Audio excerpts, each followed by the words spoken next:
See, there's a world around you that you've trained yourself not to see. Call it paranormal, supernatural, cult, whatever. But inside all of us is an uncontrollable fear of the dark. Kids are told it's irrational, but it's not. Fear is what protects you from the things you don't believe in. I learned the truth a long time ago. Just because you can't see something doesn't mean it can't kill you.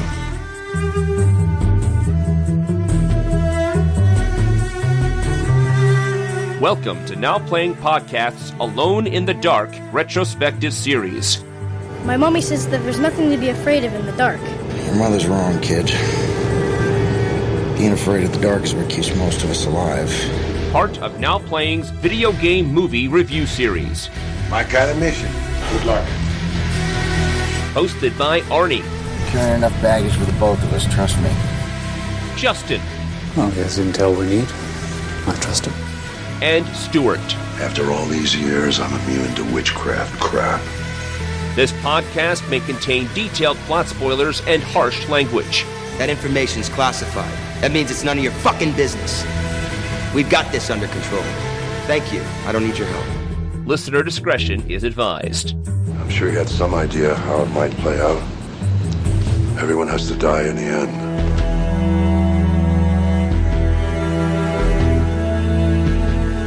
Today we're discussing Alone in the Dark. I've never felt more alone, frankly. Starring Christian Slater, Tara Reid, Stephen Dorff. Directed by Uwe Boll. And he's not kidding. That's how we've been told to pronounce it. Uwe Boll. Nailed it. It's like the Swedish chef. This is Arnie, host of Now Playing, and my mom said there's nothing to be afraid of in the dark. She doesn't know about this movie. It's Stuart. It's the nightmares. They've started again. This is Justin. Uwe Boll. Pronunciation aside, is he the worst commercial director to ever have theatrical release? I think it's arguable. It certainly has been a subject of much, because we have the internet and we can exploit these kinds of things. I don't know that many people would know about him if he weren't such an object of ridicule. And if he didn't make so many goddamn movie adaptations of video games. Well, add to that he is contentious and wants to fight people over their opinions. Bring it on, Uwe! You can make shitty movies and kind of slide under the radar, but when you start asking people for it, you're going to get it. I agree. When he was in Germany making his Uwe Boll movies, I imagined that nobody gave a shit. But when he came to America and started taking, I'm going to use this word loosely, beloved intellectual properties and turning them into video direct, it put a spotlight on him. Because, he started with House of the Dead, which zombies were hot. We're going to be getting to that movie. Watching it was one of the worst experiences of my life, and I knew right there that we had something special in Uwe Boll. But then Alone in the Dark and Blood Rain the same year, and then Postal, Far Cry. This video game retrospective is turning into an Uwe Boll retrospective series, and I ain't happy. 12 of the films that we are covering have been touched by the Boll. Tainted, if you will. Yeah. 2 Alone in the Darks, 2 House of the Deads, 3 Blood Rains, 3 Dungeon Sieges, Postal, and Far Cry. Could I just take Prison Rape instead? It would be over quicker. Oh, it's rough. It's part of the reason we debated, can we cut this out of the retrospective? We did. Can we just say, none of these exist? But yes, you mentioned the video games, and when we discussed this with other people who aren't on this retrospective, they were like, no, you got to include them because those are some big games. So let's start somewhere positive, shall we? Because I did not know that Alone in the Dark was based on the game. The first time I ever heard of it, it was because I was at a movie theater and I said, ooh, is H.R. Giger making a movie? And walked over to a movie poster that was distinctively Alien-esque and found out, no, it's this film called Alone in the Dark. But actually, It began in 1992 as a computer game, and I wasn't playing computer games in 92. By that point, I had drifted away from all of that. I was going to college, so I just had other things in mind. But if I did, I think I would have been really into this game. Oh, you hipster son of a bitch. I was in college and I played nothing but games.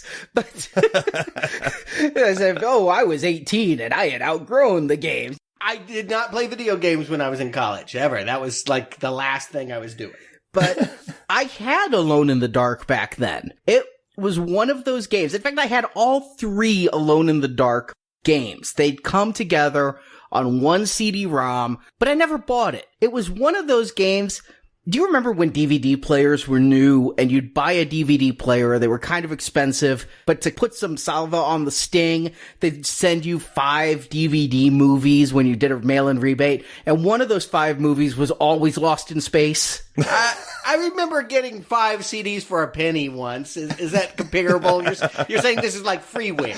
Yeah, I mean, I ended up with 3 copies of Lost in Space, and I ended up with about a half dozen copies of Alone in the Dark, because every time I bought a sound card or a CD-ROM, and understand, I was building computers for me, I was building computers for my friends, they all seemed to come with Alone in the Dark. And to them, that was probably a selling feature. It was a big game.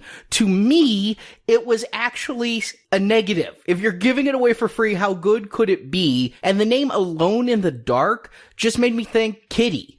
Like afraid of the dark. It was not a game that piqued my interest based on title or cover art, and that was all I knew about it, because it's an interesting series in that it had a big time in the heyday of the 90s when I was getting into computer games, 93, 94. It was something I always saw at Best Buy and EB Games on their shelf. But then it kind of took several years off when I would have been really paying attention, and came back in the early 21st century after a long pause, when Atari bought the company and got control of the property. Yes, we're watching an Atari movie.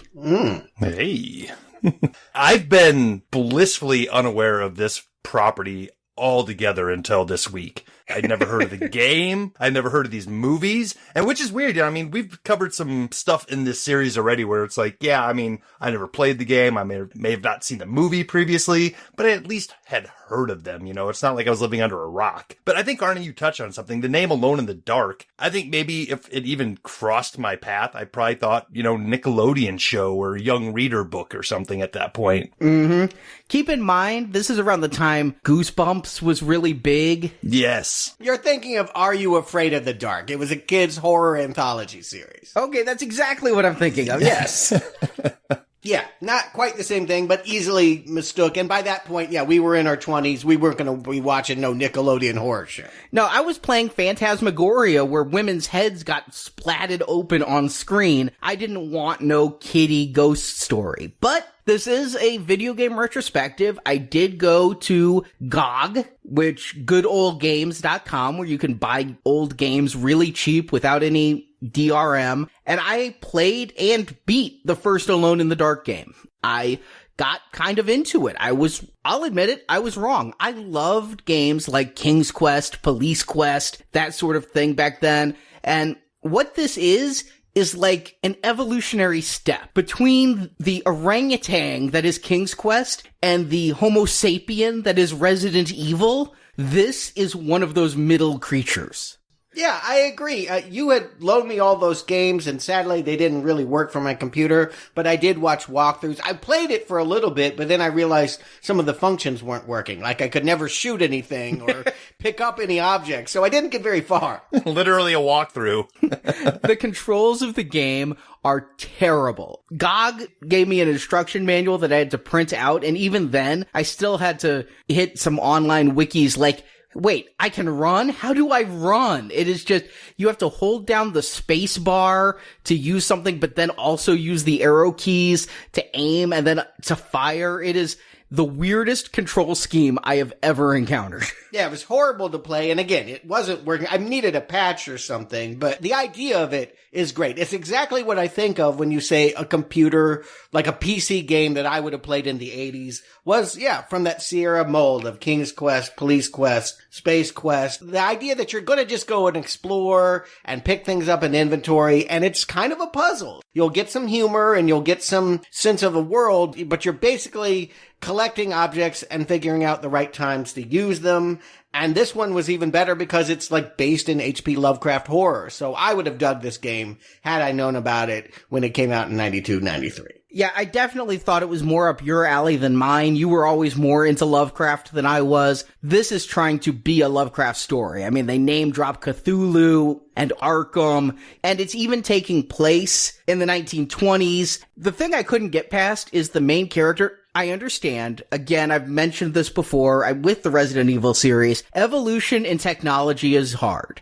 The first game to do something is never going to be the impressive one. This was one of the very first games to use 3D, and you could walk around in a space, but yet my character looked like an orange standing on a toothpick. It was like a giant head that was all polygons and angular. It barely looked human. Yeah, I imagine being the same way as like being excited back in the day when people are like, Dire Straits has a 3D animated video out. And then it's like, we were all impressed with those blocks, but I'm guessing this is very similar. This looked far worse than the guy moving the refrigerator. And still, I feel like with things like Minecraft today, there is a love for retro graphics. I still dug it. I mean, I would play this game if I could. I would have really been into its unsophisticated graphical layout because I just like the idea of walking around a haunted house. And the first game, that's basically what you did. You were alone. It wasn't always in the dark. If you could pick up the lantern, you weren't in the dark. I remained in the dark. But yeah, you would just kind of go through and find out why this house was possessed. And Carnby is the main character. That's going to be a carryover into this movie. And he would just keep finding new cases. With each new game, he would be investigating new supernatural going on. Of course, one thing that pissed me off is you could be one of two characters in the first game. The rest of the games, you were always Carnby, but in the first one, you could also be Emily Hartwood. Well, actually, in the second game, you were investigating a kidnapped child, and at a certain point, you play the game as the kidnapped child. Okay. But Carnby would become the star of the games. That's why I played as him instead of Hartwood. But his setup for the case is really dumb for this first game. He is hired to go retrieve a piano alone from an attic.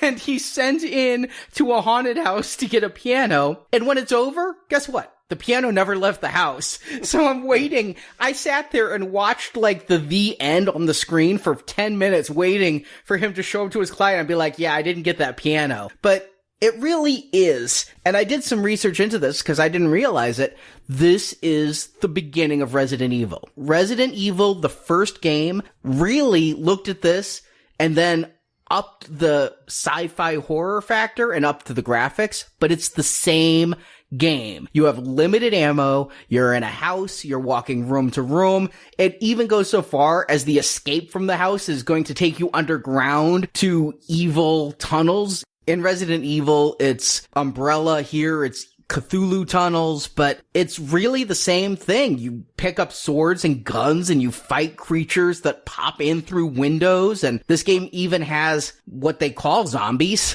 Yeah, I think that's why 13 years after it was created, it would be considered a viable movie property. I mean, when it came out, Super Mario Brothers was just hitting the screens. That would have been the time to develop this thing. But it sat around growing moldy in the dark, and I think it took the fact that Resident Evil could be popular on movie screens as well as on consoles, sold the idea that people should go looting the video store crates and see what else they can find that's like this. Oh boy, the story on the commentary about this one, though. Apparently, Atari, who bought Infogrames, and so they owned the license, were working to bring this back. You know, we had the trilogy that happened, one per year just about in the early 90s, and then they put one out in 01, but they were looking at doing another one, which would come out eventually in 08, but they had been trying to get somebody to make a movie of this. They were going around, nobody was taking it. So they call Uwe Boll and say, we love what you did with House of the Dead. Right there, full stop. Anybody who says, I love anything about House of the Dead, if I'm on a date with somebody and we're like, oh, I'll have the steak, I'll have the lobster. So, what's your favorite movie? House of the Dead? Check, please. But Atari loved House of the Dead so much, they went to Uwe Boll and asked, will you please do this? Yeah, do what you did there to Alone in the Dark. Is it even legal to do that? Yeah, well, to be further discussed in September, that is when we will get to that game. We're going through this retrospective in the order that the games came out, so we're basically in the year 1992, and House of the Dead wouldn't come out until 96. So, by my estimation, we'll be covering that closer to this Halloween. It's the scariest thing I have to look forward to. So, yeah, Uwe decided to go ahead and do this adaptation. He was really the creative spearhead behind it, though he doesn't have a writing credit. Shall we talk about his creative impulses? Because I think people need to know, if they don't know, how this man has been able to get away with what he's been doing for so long. I would like to just start by saying, on Wikipedia, the first sentence about him is Uwe Boll is a German restaurateur and former filmmaker. Ooh. And we should be referring to him as Dr. Boll. Yes. Because he has a PhD in literature. Literature. People need to understand this. This man is literate. When you listen to him on commentary tracks, does he bring up Shakespeare? Does he bring up the classics? No. Everything's about The Relic and The Day After. Trash B-movies is all that he talks about. And how American women need to get over their problems with nudity. But yes, this man... All right, so here's the way it works. Germany. We can really blame Germany because they wanted to help foster a local film scene. They wanted to help out the local economy. So here's the deal that they struck with German film producers. We're going to pay half your budget. Whatever you're putting up, we will match it euro to euro. Not only that, but we will waive all fees and all taxes associated with borrowing your half of that money from German banks. So the only time you're actually going to pay taxes is if your film turns a profit. Bing, bing, bing, bing, bing. Enter Uwe Boll, rich man who is so tired of seeing his inheritance go unfairly to taxes. Wouldn't it just be easier to make a flop and stick the government with the bill? You'll pay half and they'll pay half. And that's much less than what you normally would pay in taxes. And you get to be famous while you're at it, or at least infamous, which I'm not sure there's much difference anymore. Not for him, but I'll admit, if those were my two choices, I'd make shit movies too. But of course you don't want to pay half of the money. This is an $11 million production. You don't want to have to come up with $5-6 million. What do?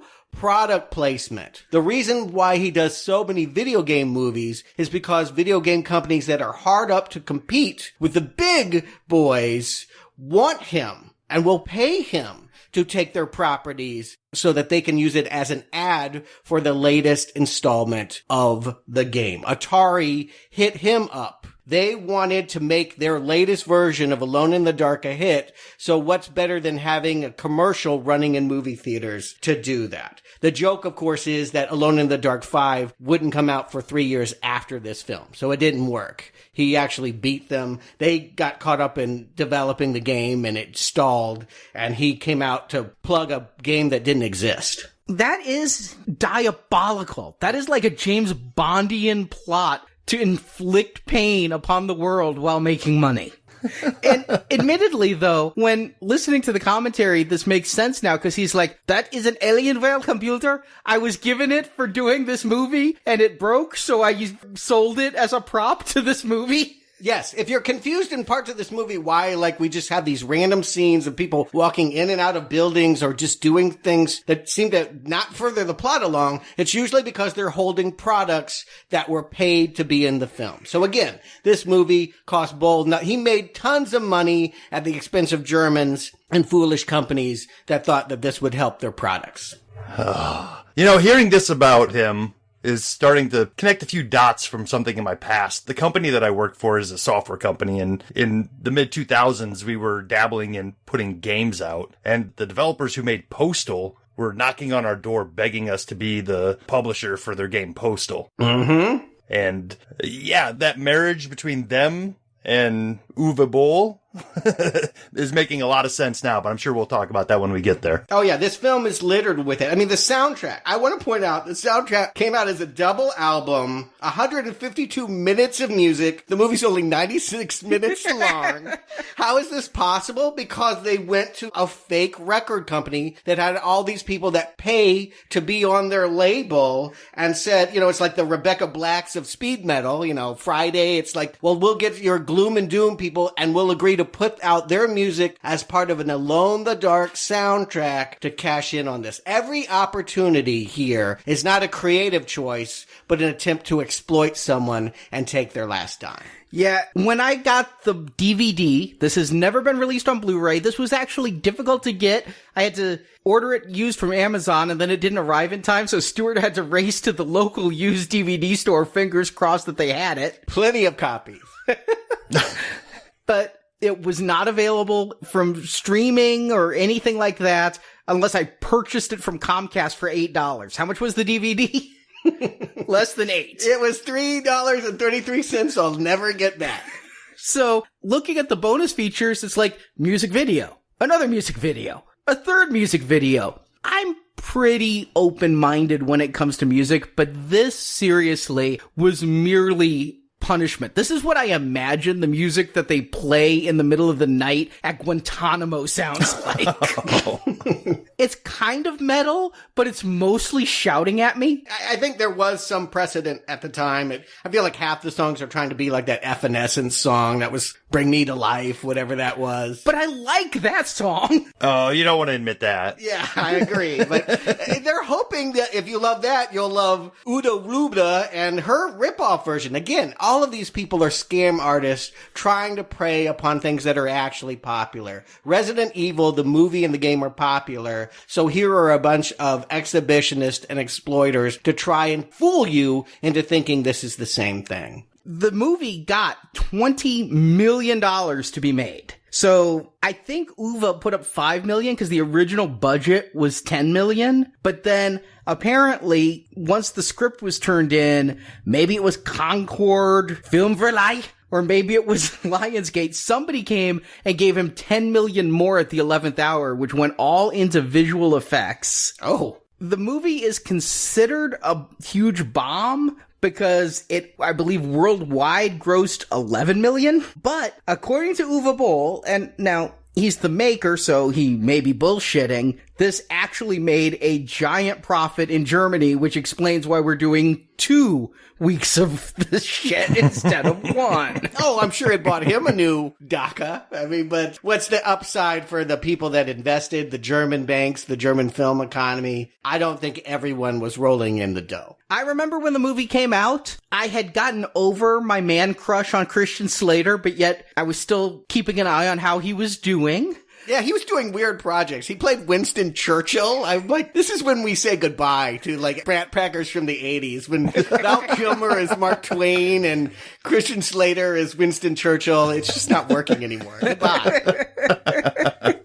Now, Arnie, did you actually have to sit down and write a plot summary for this, or did you just take the 15 pages of text from the beginning of this movie? Created because when they screened it without it, audiences couldn't figure out what the hell was going on. It is almost like the beginning of Spaceballs. You know how they have that scroll that just keeps going and going? Only I tried to decide if they knew they were being funny. I mean, Jesus Christ, I had to look up online so I could copy and paste this ginormous scroll, which, when I wrote my plot summary, I didn't include a damn thing from. I would have been happy with 96 minutes of scroll as opposed to what we got. But let's get into it. I need to get this out of my life. Christian Slater plays Edward Carnby, a paranormal investigator. He had been with the government's paranormal team called Bureau 713, but he was frustrated with their regulations and went out on his own. His interest in the paranormal dates back to his youth. He was raised at an orphanage and remembers nothing before he was 10 years old. This is because he was experimented on by the evil Professor Lionel Hudgens, played by Matthew Walker. Hudgens is obsessed with the Abkhani, a long-lost Native American culture. Hudgens realized the Abkhani disappeared because they learned how to open a portal and allow invisible demon-like creatures into Earth. They call these aliens Xenos. In the 70s, Hudgens was working with Bureau 713 and, under their watch, tried to implant 20 orphans with Xeno symbiotes, making them his own version of Manchurian candidates. To do something... What are you going to do with 20 orphans? I need to know. In a gold mine. This sounds like the beginning of a bad joke. I think they made musicals out of things like this. Yeah, it's actually how Newsies was made. But Carnby was electrocuted, which we never see, but he is hanging out in a high-voltage capacitor. Like a Faraday cage or something. Yeah, we'll have to discuss whether he was one of the missing children or was he found. I don't know. But the electrocution killed his symbiote and left him with no memory of the events. The movie starts 30 years later, and Hudgens is still up to his old tricks, having unearthed pieces needed to open the full portal of darkness. But Carnby is also researching the Abkhani, for fun, I guess. Aren't we all? And he has the final piece Hudgens needs. Hudgens activates the other 19 orphans, who are now all adults like Carnby, and they try to kill the investigator and recover the piece. Carnby finds himself on the run along with Hudgens' assistant anthropologist, Aline Cedric, played by Tara Reid. You can tell she's a doctor, but she has glasses. You joke, but that actually was pointed out in the commentary. I wanted her to seem smart, so I gave her glasses. I actually feel bad for Tara Reid in this movie. I feel bad for everyone in this film. I feel bad for Pixels. It's a hostage situation. Bureau 713 is now run by Commander Burke, played by Stephen Dorff. Do you feel bad for him? Because he sucks here. He really sucks. I know, but I thought he sucked in Blade, and here it's just, oh, he's better than this. I love Stephen Dorff in Blade, but here he's bad. And Uwe Boll going, I wanted him to bring what he had in Blade. No, he left the charisma back with Wesley. You would too at this price. But despite Burke's dislike for Carnby, the two team up to stop Hudgens. Hudgens does open the portal, and having injected himself with Xenoblood, he commands the creatures. They kill all the Bureau 713 agents, and Burke kills Hudgens, and then Burke sacrifices himself to set off an explosive that closes the portal and buries it in the cave collapse. So just to be clear, Burke is the hero of everything. Carnby, star of the games, does nothing. Just want to put that out there. Yeah. And Carnby and Cedric get topside and just kind of walk away as credits roll. That's the movie. I do want to put this out there.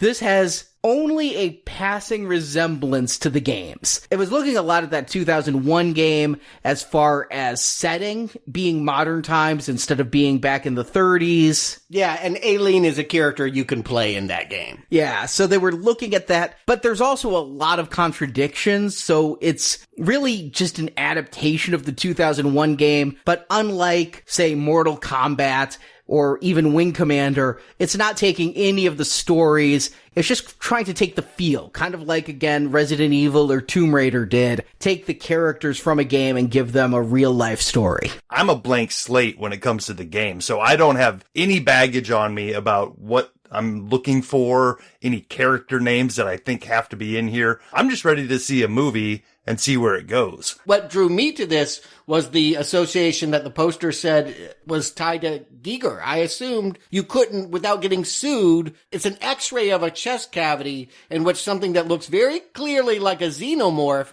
is curled around the spine, much like the alien would host inside your stomach. I'm thinking, wow, this is maybe another take on the alien that Giger is behind. Giger is nowhere near this other than perhaps coming from the same country as Uwe Boll. Mm-hmm. But yes, we do start with this incredible scroll. that just goes on and on about mine workers in the 60s. What doesn't it cover? I swear to God, it's like 10,000 years ago. What? I can't even process that. Were humans alive? What's going on? When they say a lost Native American civilization, I'm of course thinking of American Indians, but in the commentary they point out, no, they're supposed to be Aztec. Okay, yeah. So it's a fictionalized version of an Aztec society, which, there's all that rumor of were they touched by UFOs and do they have some kind of connection to the supernatural? Here, there's something about a door and something evil coming across, which I think are the Xenos. Not clearly defined, but what comes out of the other side of darkness are Giger xenomorph ripoffs. Wait. If they're not Native Americans and they are from somewhere else, how is there tunnel underneath LA? Well, apparently these Abkhani Aztecs like to surf. They went all over. Parts of their artifacts are going to be found in Newfoundland, the tip of Chile, everywhere. Okay, gotcha. They had the globe at their disposal. But yes, this opening scroll, here's what we're covering. The discovery of the civilization in the 60s. Yeah. Then their beliefs that somehow in 38 years, we figured out that they believed in a world of light and a world of darkness 10,000 years ago. Mm-hmm. And then we're going to cover that only a few artifacts remain, but yet enough artifacts that we know what they believed. And the artifacts were going to be taken by Lionel Hutchins, who worked with Bureau 713. This is the opening scroll. This is the antithesis of show don't tell. Yeah, again, and it was only done because when they screened it for test audiences without it, everyone says, we don't understand. So they're like, all right, let's explain the entire movie ahead of the movie. Everything. Yeah, it even discusses the sleeper soldiers, lost souls awaiting the moment of their calling. I'm going to put it out there. I read this scroll. I paused the movie. I looked this scroll up online. I read it several times. And then I hit play. I still didn't follow the movie. I watched it twice in 2 days to try and get my fingers around what the fuck is going on. Oh yeah, the difficulty in trying. Abkhani are briefly mentioned in Alone in the Dark 4, but there's no mythology here to explore. It's not a part of the ongoing game storyline that we need to go here. One wonders why they just didn't make it simpler and say there's an evil guy, a scientist, who's conducting unethical experiments on orphans, because that's what they want to talk about. And why did he have to work with the Bureau? Everybody's tied to this Bureau. I understand Bureau 713 is from the game. It's a game conceit. And in that 2001 game, there is some stuff about a scientist from there doing experiments. But that Carnby worked for 713, that Hutchins worked for 713. Not just Carnby worked for 713, but we see in the beginning here, he's a 10-year-old child running from 713 because they're taking his orphan friends, dragging them to a gold mine, and putting parasites on their spine. But 10 years later, he's running it. He's running at the age of 20. He is running that Federal Bureau of Investigation unit. I know we're going to ask the question why a lot. And if I'm lucky, it won't come out like Nancy Kerrigan. Why? Crowbar to the ankle. But my first why is this Hutchins talking to a nun, telling her that they need to take the 20 orphans for the survival of the species? I guess not our species, but the Xeno species. The struggle I have with this movie is while it tells us in print material, in the advertisements, and just the casting of Christian Slater, that Carnby is the main character, the truth of the matter is, it really is this professor's story, and it's underserved. I do not understand what is driving him. I understand that he believes that something about combining this ancient creature DNA with our own is going to unlock some kind of potential, but that is a storyline that is closest to being explored here, and even that is underdeveloped. I don't know what this professor wants with these kids who Are they lost? They're telling the authorities, I don't know how you keep running, but this orphanage will be open in the present day. And 22 years ago, all 20 of their orphans went missing. Oops. Then later we'll find out that they aren't missing. They're just sleeper cells waiting to be triggered. That's what I'm trying to figure out, is he's telling the nun, we have to do this for the survival of the species. Like, it's very Spock. The needs of the many outweigh the need of the few. So we're gonna, sacrifice 20 kids? And then they're like, oh no, one has run away. We only have 19. Yeah, so here's your cover story. Tell them there was a power outage and all the kids ran away. What's the first place you're gonna look? The power generator, which is where the goddamn Christian Slater boy is hiding. I think he did cause a power outage. We never see him get electrocuted, but I think that in the power generator he was hiding in, he caused a power outage, which is why it was their cover story. But then we see the nun telling the police that all 20 children disappeared. So I'm taking it as this Hutchins sacrificed them to some Cthulhu god. But then they're all fine as adults. They're in the workforce. What did they tell the cops? They came back. They tell us that the orphans had amnesia about what happened, and yet they seem to remember this nun and go back to visit her and continue on their lives and remain friends even though they don't know that this happened to them. Yes, we can agree that this prologue sets the entire tone for how crazy and bazy the rest of this Alone in the Dark movie is. It is absolutely nonsensical. Well, with the entire wall of text at the beginning, they kind of skip over explaining this. But if they're going to start this movie with a flashback to these children, at least take that as far as showing us the children return. So we have some sort of connection to these characters that we're supposed to feel for as the movie progresses. Yeah. They're orphans. It's not like their parents are wanting to know when they're coming home. You can go do whatever to them. They don't have to go missing. They can stay in the orphanage. And then, eventually they go into foster homes and grow up and be a normal, productive adults that are going to unleash your secret monster plan once it's hatched. Can we just look at this movie through the view of Hudgens? Because I don't think it will help us at all to look at it through the vantage point of Christian Slater. Hudgens' plot, 22 years later, we see him on a boat conducting a deep sea dive somewhere. I don't think we know exactly where, but somewhere, I think off the coast of South America. He knows that there is a gold-covered casket with Abkhani something inside called an Erebus. That sound like your recollection of what you saw? Yeah. Other than Anubis or whatever you're calling it, I don't remember the name. But yeah, I love that they bring up this entire chest made of gold and give us this little speech of, we forget why we value gold to begin with, which is really true. There is absolutely no reason for gold and diamonds to be valuable and aluminum and steel to be pretty cheap by comparison, other than look shiny, me human-like. But they talk about that, and did you guys notice the ship captain? I noticed that, yes, he looked ready for a Long John Silver's commercial. Yeah, like some sort of pro wrestler or something. He had a very memorable bit part in Elf as the mailroom worker who gets Will Ferrell drunk and talks about, I gotta get out of the circle, or I gotta get into the circle. There's just this bit part. I'm like, this guy looks really familiar. I had to look him up, but he is the drunk mailroom guy from Elf. I've never seen it. Here's what's confusing to me about this scene is I'm still not sure what is going on with Hudgens. Is he actually somebody to be trusted? Is he plotting this stuff? Is he the one who's ultimately behind everything? And we see them bring up this gold casket, and the guy you're talking about, Arnie, the elf guy, realizes the casket's gold. So they decide they're going to take that and kill the professor. The professor runs off. Well, he's locked in a room. Yeah, he gets locked in a room. That's right. And he's begging them not to open it up. Does he know there's something in there? And if so, what is in there that is killing them? I think it's the Erebus. I think it's the first of these Xeno creatures, although we'll find out that they're all over rural America. So I don't know what makes this creature different from any other one we see. Where does it go? Why does it kill everyone but not open a door?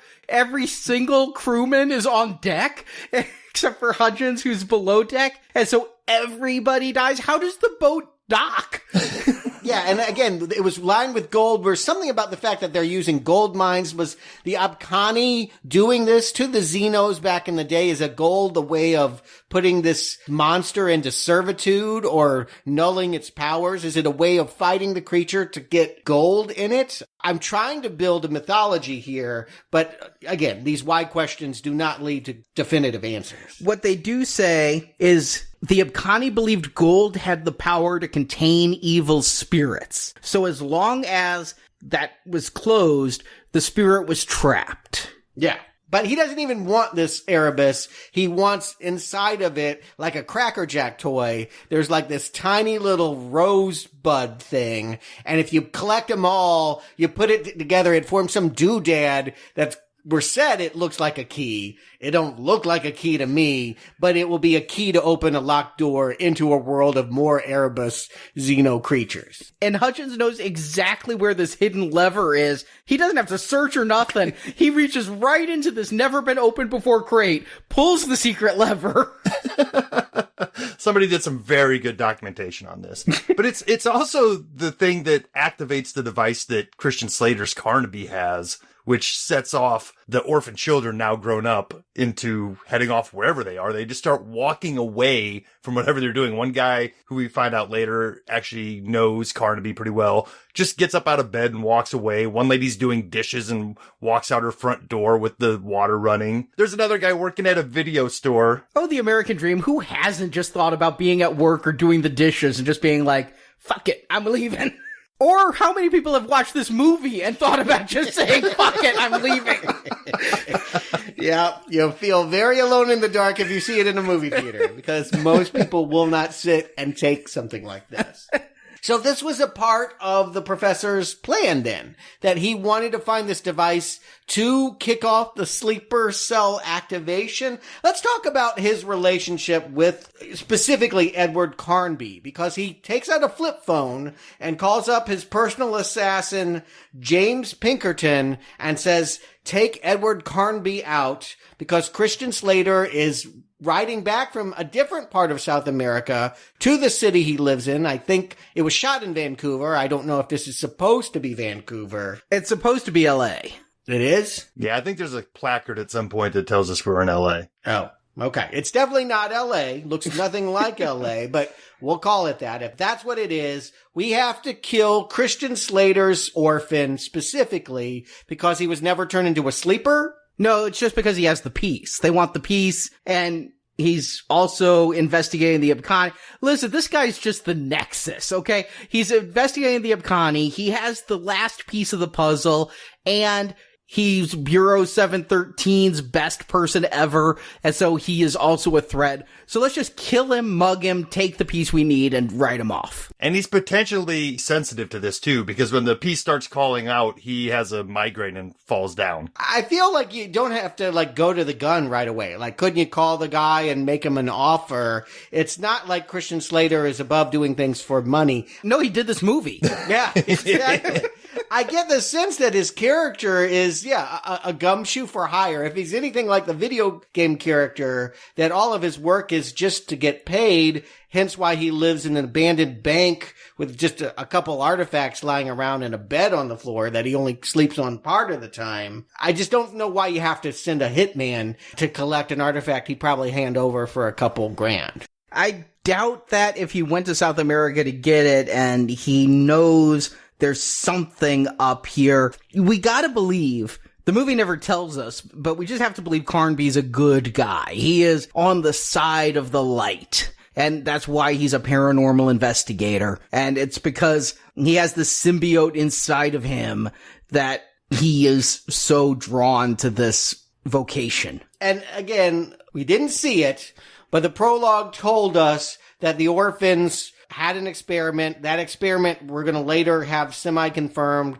meant putting worms in their mouth and having the worms latch on their spine. If he ran away before they got him, why does he have the creature in his spine. Okay, that's fine.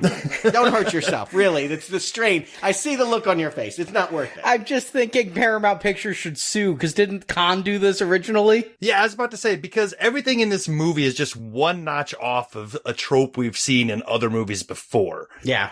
Like, somebody saw a movie where it's like, yeah, instead of being a company man working for the feds, I'm going to be a cool private dick. So we're going to have a cool private paranormal investigator working with the 713 crew that, you want to stay away from those guys. Those guys are company men. It's like the guys who made this have seen other real movies and didn't quite grasp what they were watching. Yeah, I think what you're saying is we have the X-Files here in the 713, but this guy is one step removed from the X-Files. He used to run the X-Files back when he was 20, and then when they couldn't produce enough answers for him, he decided to go off on his own and, collect relics or something. So, for whatever reason, he's dangerous, you put a hit on him, and we have this very bizarre attack sequence in which the hitman, seemingly under some magical spell, running through windows, rather than use doors, it's like kicking down doors and jumping through windows and jumping off bridges and taking bullets to do whatever he can to get at Carnby. And what is said is this guy and one other were 713 agents back when Hutchins was doing these experiments. So in addition to 19 orphans and one failed experiment, he also took 2 713 agents and made them his slaves back then. So he's had these guys working for him for 20 some odd years. Okay. So he's an ex-agent who, again, he's a sleeper cell. It's not like he's hiring this assassin. He just activates this assassin. And this assassin, I love it. Like he's behind Christian Slater's cab and drives it off the road. And Christian Slater, he jumps out of the cab but he orders the cabbie to stay put. He's like, you stay in there while the car hits it. It's like, I want you did. Yeah, duck. I'm surprised. I'm going to say myself, he's like the opposite of a hero established in this moment.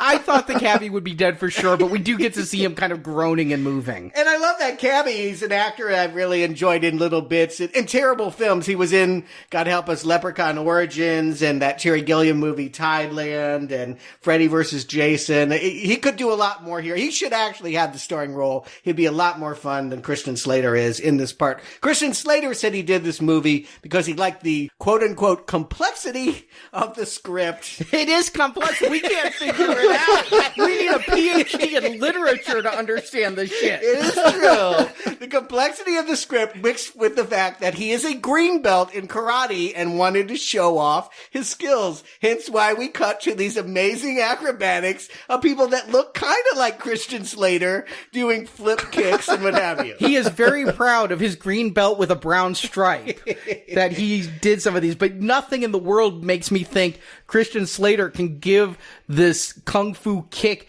that throws a guy several yards through the air and through a window.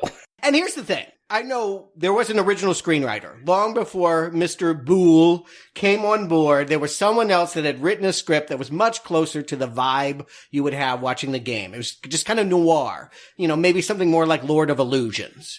And it was just about creating that atmosphere. And Boll came in and said, I'm throwing all this away. We need an action film. People come to the movies to see big action.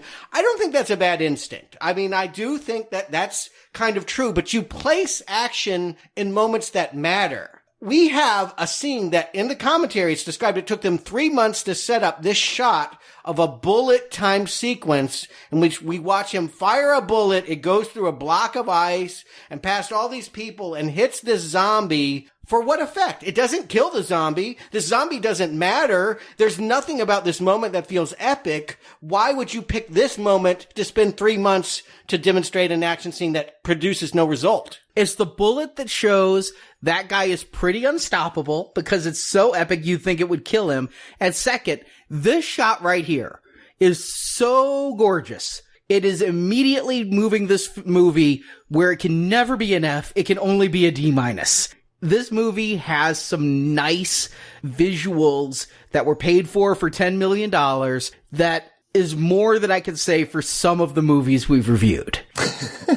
But They should have saved that for the kill shot because they've already established that he is somewhat unstoppable. And then the way that he does end up killing him is like flipping him off of the dock onto a spear that goes through the same part that he was just shot at. I didn't understand why he was dead at that point. I'm glad Uwe Boll told me in the commentary the difference. The only way you can kill these superhuman Manchurian candidates is by severing the symbiote in them. And so the bullet went into his shoulder, the bullet went into his stomach, but you had to basically do this Van Helsing heart piercing to kill him by taking out the symbiote. They're not zombies. Zombies you shoot in the head. They're, symbiote creatures, which means you shoot them in the spine. Because he falls in a fish crate that had some kind of hook sticking out of it. Maybe it's an anchor. I don't know what it was. Again, why not spend 3 months showing us this shot? No, this is barely featured. But it stabs him in the spine. And thus he's going to go off and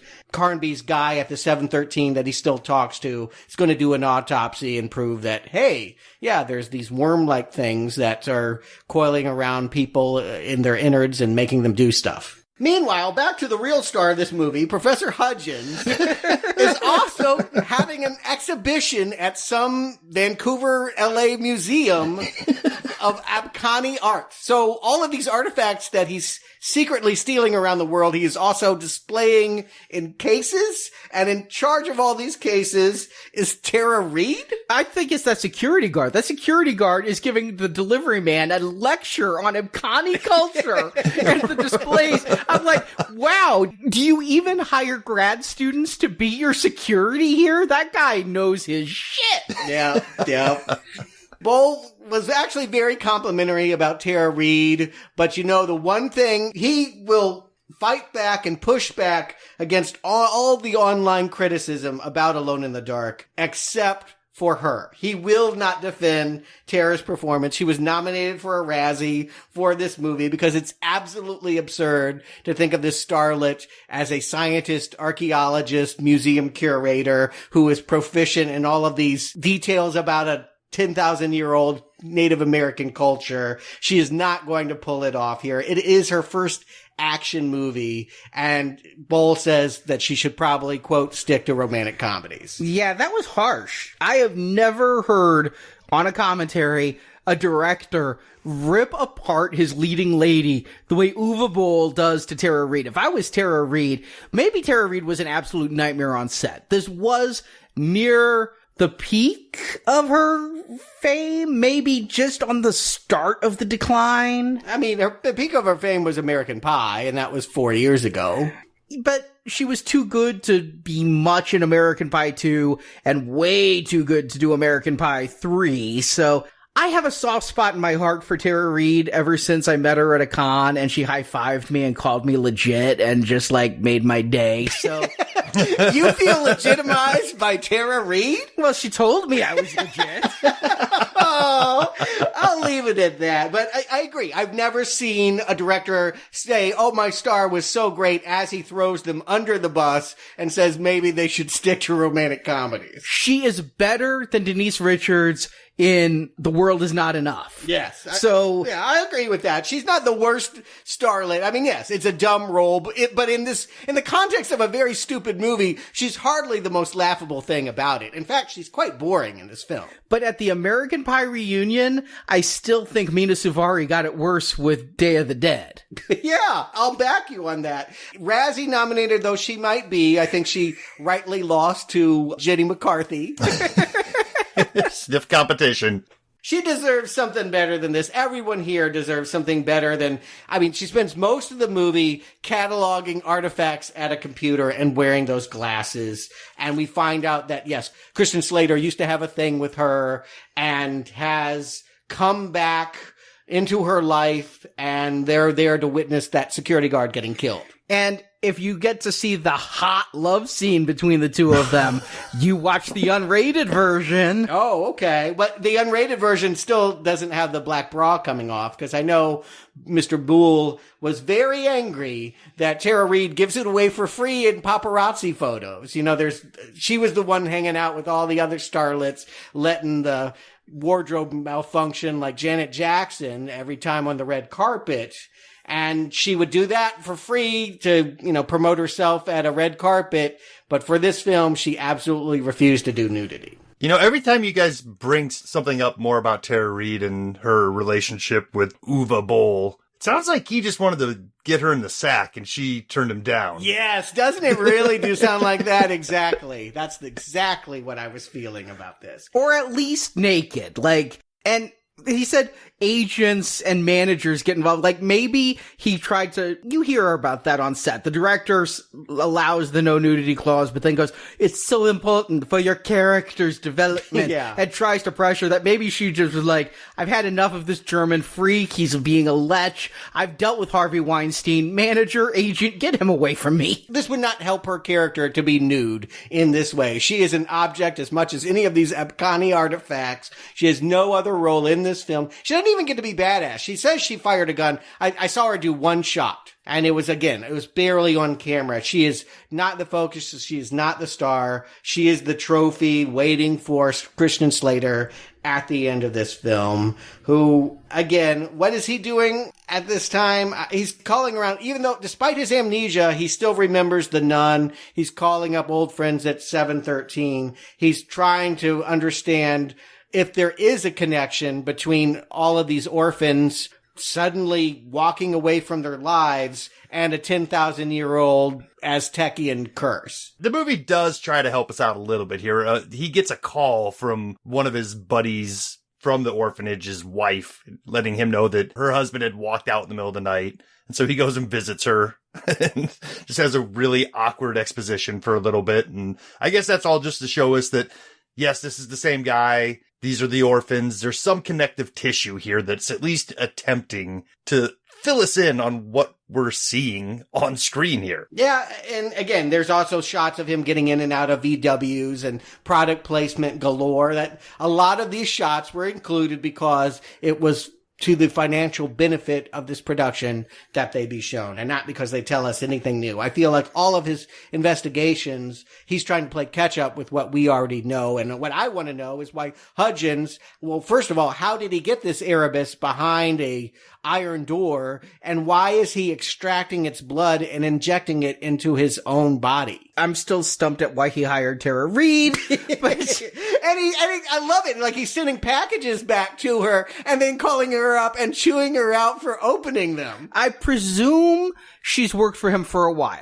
She seems to be the second in command of the exhibition. I think she's the reason for the title. She's alone in the dark. She's the only one alone in the dark. She's sitting around in the dark on a computer at a museum after hours. But it made me wonder if Hutchins had gotten possessed when he starts chewing her out. Don't you catalog my things?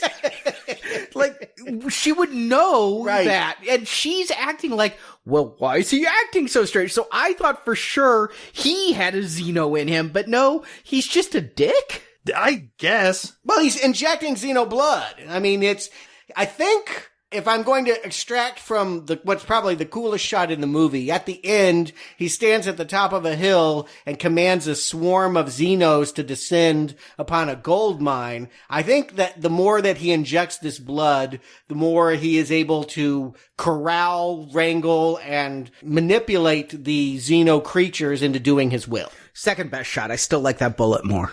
Okay. So he is changing then, because Yes. I took it the same way Arnie did, was why is he all of a sudden chewing this poor woman out? Again, because he sent the packages back in his own name, he just wanted her to stick him in a corner until he got back from his South American boat exploration. Yeah, she had the audacity to actually open a box because her job is to catalog the things. And I don't know, maybe put them out for the museum exhibition that's starting tomorrow that no one seems to care about. Even if they did, it's been totally wrecked because Stephen Dorff and a SWAT team came down to investigate why the security guard got killed. That is one hell of a retaliation.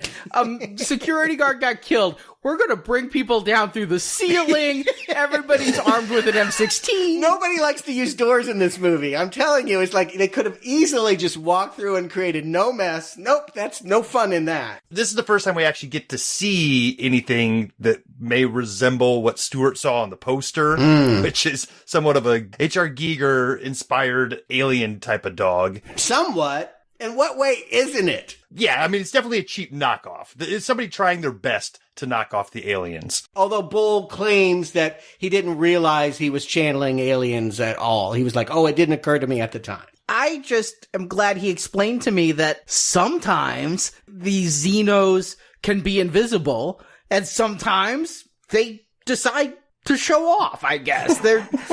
Sometimes they're shy, and sometimes they're feeling exhibitionist. They're Tara Reid demons.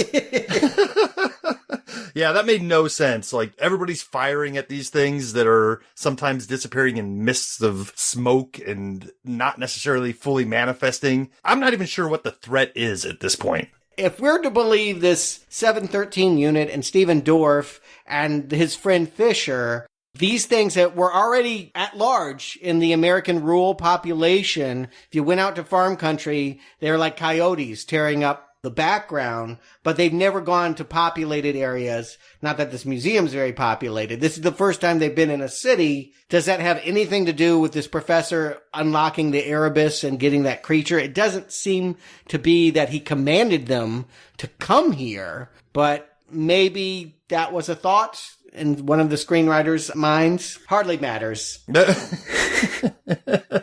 And we do get the sex scene that you talked about, followed by another SWAT team raid, because all the orphans, I guess they were triggered to attack Carnby. Like, their whole point for all these 22 years of laying in wait is to go kick the ass of Christian Slater when he's least expecting it, when his pants are down around his ankles. And this is kind of interesting. It's a little bit too stylized in that it removes all sense of action. I never feel adrenalized, but it looks kind of cool. I think it would be better for a music video than a action movie. You're talking about a 60-second, what was described as a stroboscopic sequence. I don't know exactly what that means, but it was another big investment for the special effects company. Basically, they were bragging about the fact that the actors had to shoot against a black backdrop with no props or sets or any camera moves, that they basically were just pantomiming, and then the video animators had to put it together in some kind of montage that, well, I don't know. It looked like that to me, but I guess you might say that it looks stylized and cool. Yeah, was this their attempt at bullet time, even though they already tried to rip off bullet time directly earlier? There's a lot about this movie that The Matrix was still considered fresh, even though the sequels had come out. and you can just see those touches around here. Christian Slater's coat. I think they were going for Neo with those buckles, but I'm like, it looks straitjacket to me. I don't think you're getting the coolness that you're trying for here, but in lots of details in costuming and, yeah, the camera work and the special effects shots and just the color timing, the look of the film definitely is Matrix inspired. And so this sequence is, I guess, a cheap homage to that. Yeah, it struck me. It's like, this looks different they're trying something here.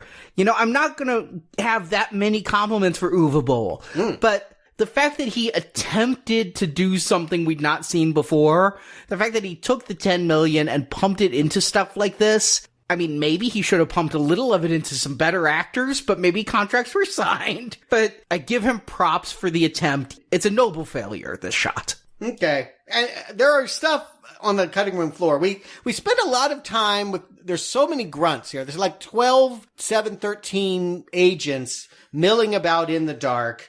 And they set up some of them to have their own storylines. There's this Agent Chung, who's the bodyguard of Tara Reid, and we spend all of this time with her going up to the second level and finding 4 heat signatures, and then they, say in the commentary, oh, we just decided the sequence didn't look right, so we cut the actual fighting. I'm like, well, then cut the whole thing. Like, don't build up to a scene and then not give us the action. But there's a lot of needless frenzy, maybe to extend this movie to a running length that would be considered theatrical. But too many characters are coming in at this point, and all of the action is moving to the climax. Suddenly, everyone's got to go to a gold mine. Which makes no sense to me. I could not follow on 2 viewings why it all ended in a gold mine. Is that just where the portal is? All the orphans are dead, and it was said in that opening scroll that a gold mine is where they found the first Abkhani artifacts, so that might be where the very portal that opened the world of darkness into our world of light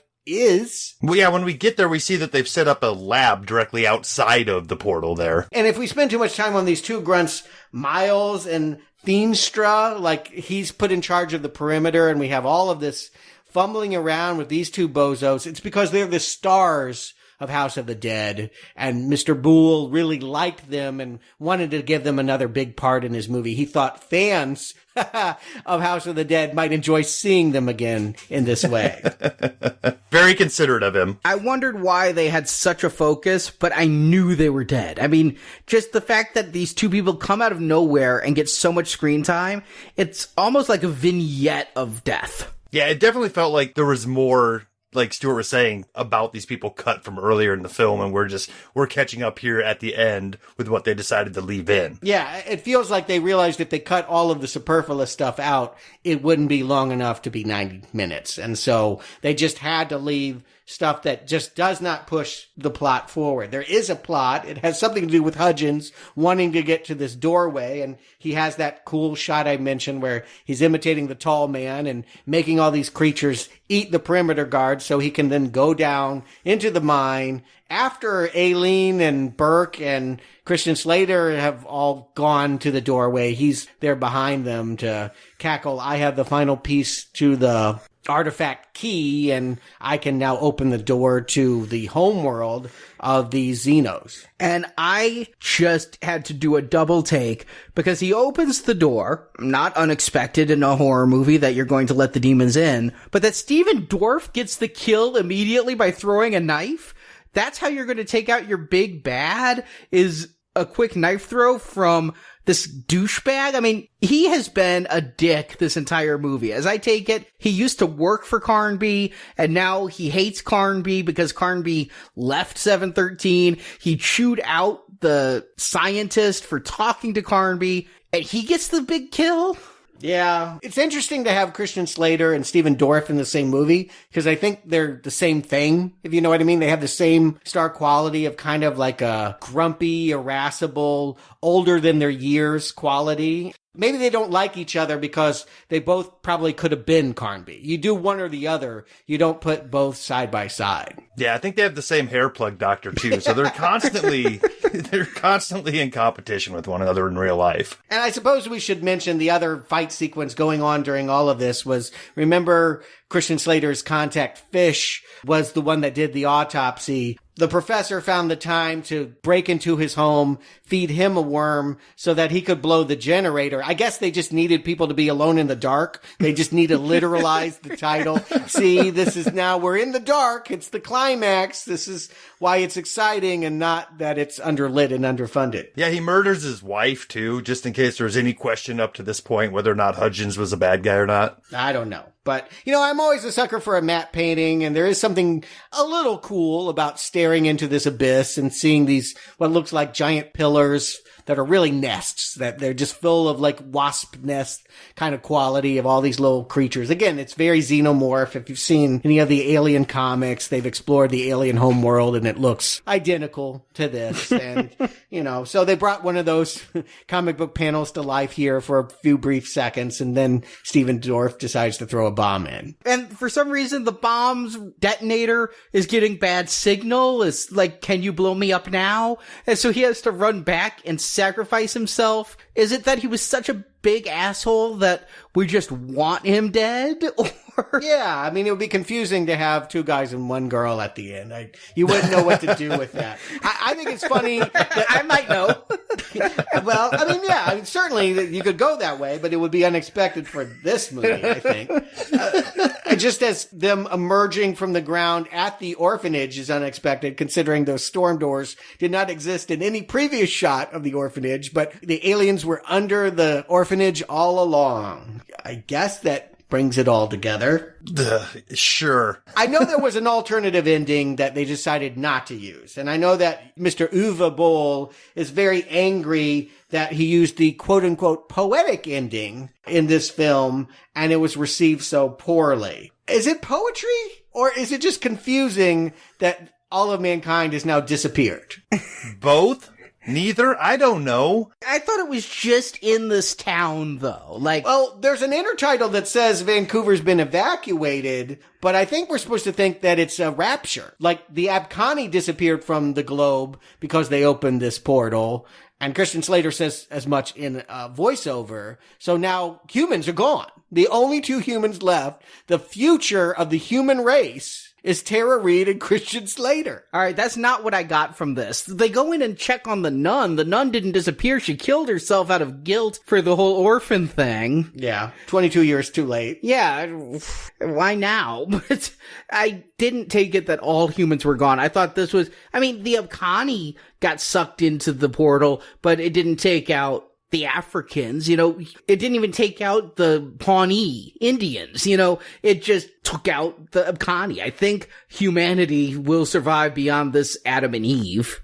Okay, well, some amount of retribution was taken in the population. They couldn't afford the people. Yeah, perhaps they heard that Uwe Boll was filming down the street and just fled.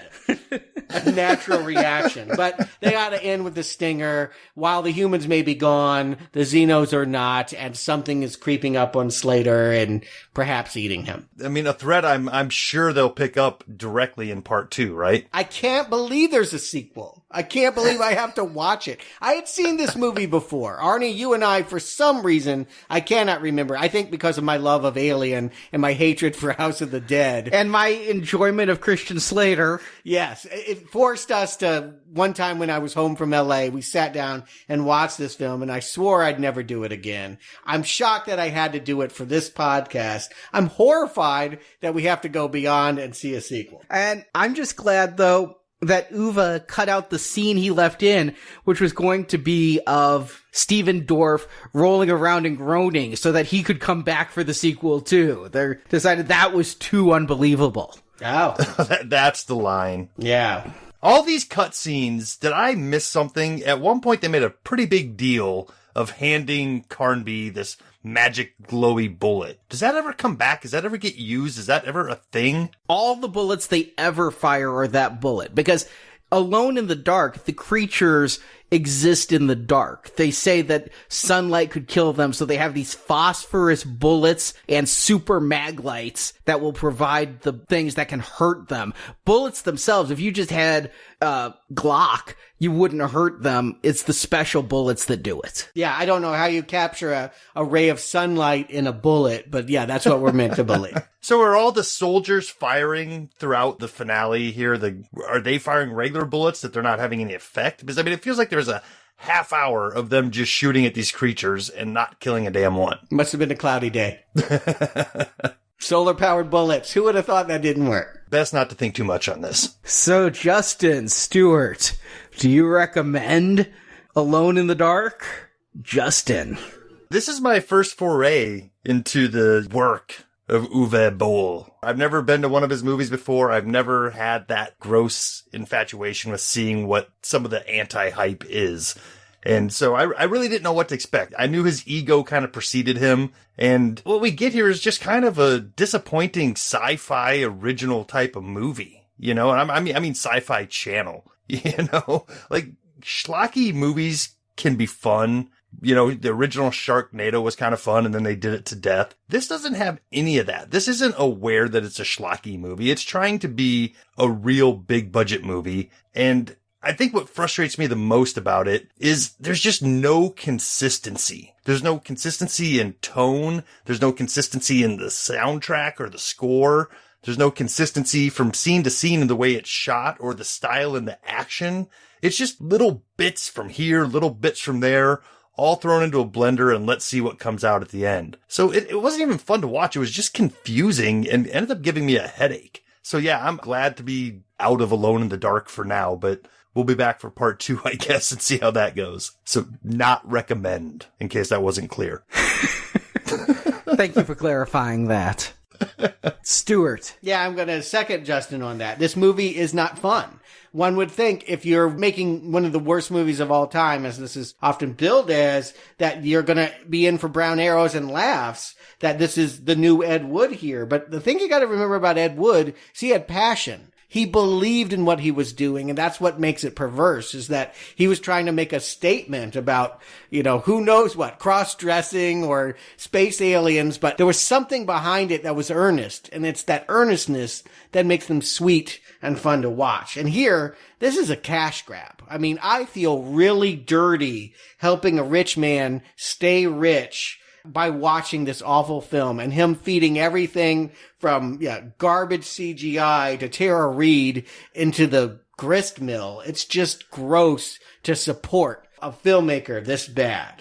Now, Boll will tell you he's not the only person in the film business to ever take advantage of tax laws. And, this is what being a film producer is. I get it, that you cut corners, you do sneaky things.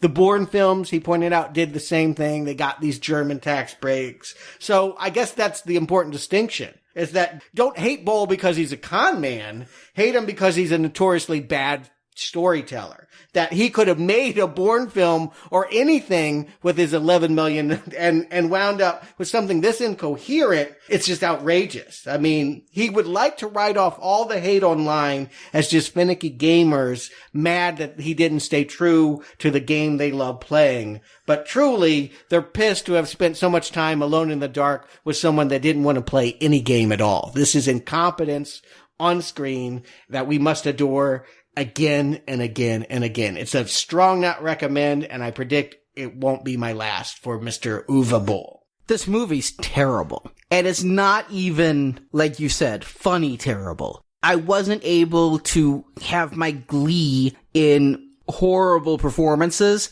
The performances aren't good, and Dorf really does embarrass himself here a little bit, but not in a funny way, in a I just don't like you way. And it's interesting you're focusing on him above Tara Reid. Tara Reid was fine. She wasn't forced to spew jargon. The thing is, she claimed to be an anthropologist. She signed for some stuff and she opened some boxes, okay?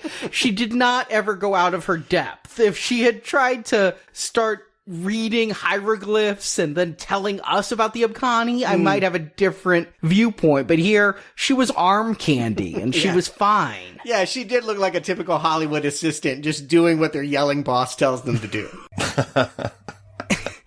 All I could think of with Steven Dorff is around this time, do you guys, of course, you remember the show Punk'd with Ashton Kutcher? Uh-huh. Mm-hmm. There was one episode of Punk'd where they always punked like these D-list celebrities that you're like, oh yeah, I kind of remember him. And it was around this time they punked Steven Dorff. Steven Dorff was out for dinner and having some guy go, oh my God, you're Steven Dorff! I love you, Steven Dorff! And it's just being like, Steven Dorff must be suspicious that something is up. Oh, I thought you were going to tell me this movie was the punked episode. That's what he was thinking the whole time. The punk thing was they left him with a huge bar bill, and maybe this is what he signed on to do to pay off before he realized it was a joke. But, yeah, this is just, it's not incompetent. There's, the storytelling is incompetent. Okay, thank you. But the filmmaking itself is not. There are some cool visuals that, extracted from the mess of a narrative, would look cool, like Hudgens standing atop that hill. I mean, admittedly, it's a shot stolen from Dusk Till Dawn and many other movies, but with the Xenos running past him, the bullet sequence, some of the car chase stuff, it wasn't abysmal, which I suppose I wish it were worse. I wish it were not good in any way so that I could maybe look at Brown Arrow, but as it is, this is just utterly terrible, and it's a really strong not recommend. I cannot envision a person who will find an ounce of enjoyment in this film. I'm going to even predict that just by jettisoning Boll from the movie, the sequel will be better. Like, I know that Christian Slater doesn't come back, Tara Reid, Steven Dorff. Nobody in this movie comes back next week. That's the only thing I know about it. It'll probably be better for it. Boll doesn't direct the next one? Nope. I read on an Alone in the Dark wiki he was directing both. So, all right, I have something to look forward to. Because I thought I was going to be bowled for 2 weeks in a row. Now my bowl is over with, and now I'm on to something else. Well, don't get too excited. It's the screenwriters of this movie that directed it. I think I'd rather have Ebola than have to watch more of his work. Keep it up. You're funnier than the film. We'll have to wait a full week to see if it does get better. That's my feeling. I know it's got to be better this Friday because while the kingdom may have fallen, Jurassic World is going to be a hell of a lot better than this shit. The Lost World is a hell of a lot better than this shit. And I hated that movie. Yeah, I wasn't a fan. And, it's definitely a retrospective that has red and green arrows. But fingers crossed we're going to get another good one here this Friday. If you've donated for the Jurassic level, you will be able to join us. Or if you donated way back when we covered the original Jurassic Park series, you're going to get that show this Friday. Yep, we always try to take care of our previous donors, so when you donate to us through PayPal for a series, if they do more, we review them and you get them. I'm just excited Goldblum's back, after making the wrong choice a couple summers ago and going with Independence Day. Ooh, yeah, I forgot about that film. How can you? That's so bad. It was not much worse than the original. Ooh, Alone in the Dark or Independence Day Resurgence? Must we choose? Marry, fuck, kill. Go. What a Sophie's Choice this is. Let's see. Well, Sophie's Choice, you're trying to keep one out of the oven. I like stick them both in and turn it up on high.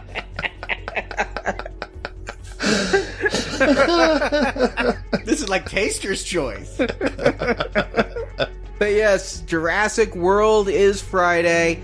Keep in mind, we're also, the week after that, our silver level donation series wraps up with The First Purge. If you donate now, you can listen to all the Purge reviews before seeing First Purge in theaters next week. And plus the couple of Assault on 13 podcasts. All the details are at nowplayingpodcast.com/donate. And Stuart Justin, thank you for suffering with me so I wasn't alone in the dark. Yeah, I agree. It was a little less lonely, but still as painful as I thought it would be. Until next week, game over.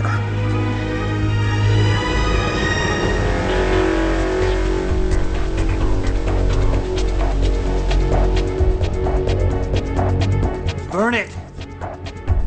Burn it! Nothing must remain. Thank you for listening to this episode of Now Playing Podcast. We hope you've enjoyed the show. Some doors are meant to stay shut. Come back to NowPlayingPodcast.com each week for another new movie review podcast. Once you make it down here alive, you're already dead. And in the NowPlayingPodcast.com archives, you can find reviews of other video game movies, including Resident Evil, Doom, Final Fantasy, Prince of Persia, Super Mario Bros., The King of Kong, Tomb Raider, Street Fighter, Double Dragon, Rampage, Wing Commander, Mortal Kombat, and more. This signal's getting closer. We have to go.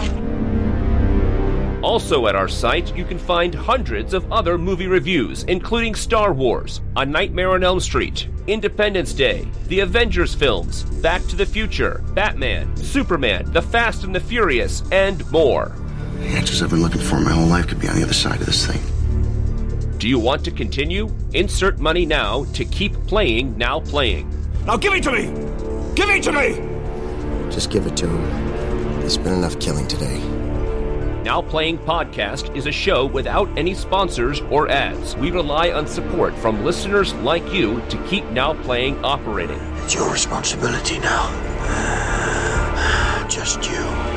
You can donate to the show and, as our thank you, receive bonus podcasts. Over 150 bonus movie reviews are available to choose from on the Now Playing Podbean page, including Alien, Night of the Living Dead, Jurassic Park, Ghostbusters, Indiana Jones, Lord of the Rings, Psycho, Troll, and more. It's not about how. It's about how much. Find a full list of available bonus shows at nowplayingpodcast.com/donate. Your grandfather sold you. And now she intends to come and collect. You can also join the Now Playing patron campaign through our Podbean site. Patrons of $10 or more get a new exclusive movie review every month, plus even more perks, including one where you can pick a movie for our hosts to review. Find the details on our website. What price are you willing to pay, Carnby? What are you willing to pay? If you enjoy Now Playing, please head to iTunes and leave us a 5-star listing. It's the best way to help spread the word about the podcast. He's an idealist. They're the worst. I know, I was one once myself. If you want even more Now Playing reviews, place your order now for the first Now Playing book, Underrated Movies We Recommend. Get reviews of 125 films our hosts love. You can order the book by clicking the banner at the top of our homepage. Have you ever seen anything like this before? You can follow Now Playing on Facebook and Twitter, where we post announcements of new episodes and where the hosts post movie mini reviews. Links to our social media pages are available on our homepage. Let's get out of here. No, I gotta get back there. I gotta get closer to Look, you can hear them. Let's get the hell out of here. Now Playing Podcast is produced by Arnie Carvalho. You must be very proud.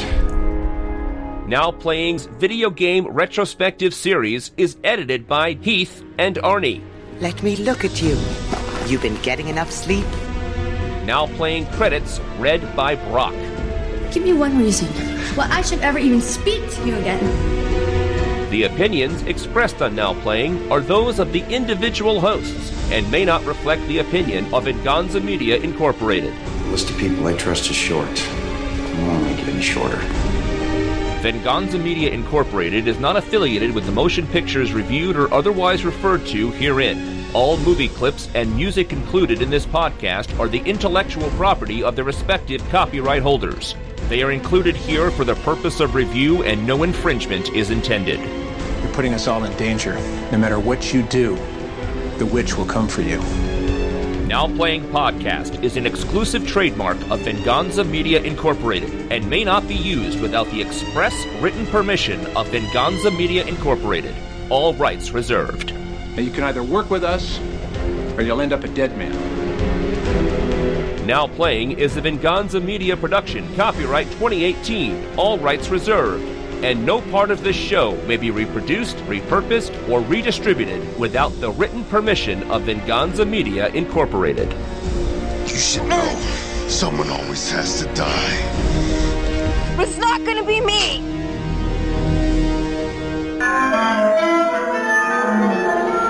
The struggle I have with this movie is while it tells us in print material, in the advertisements, and just the casting of Christian Slater, that Carnby is the main character. Remy is the main character. Yeah, exactly. One day I'll finish the thought. Give it a shot.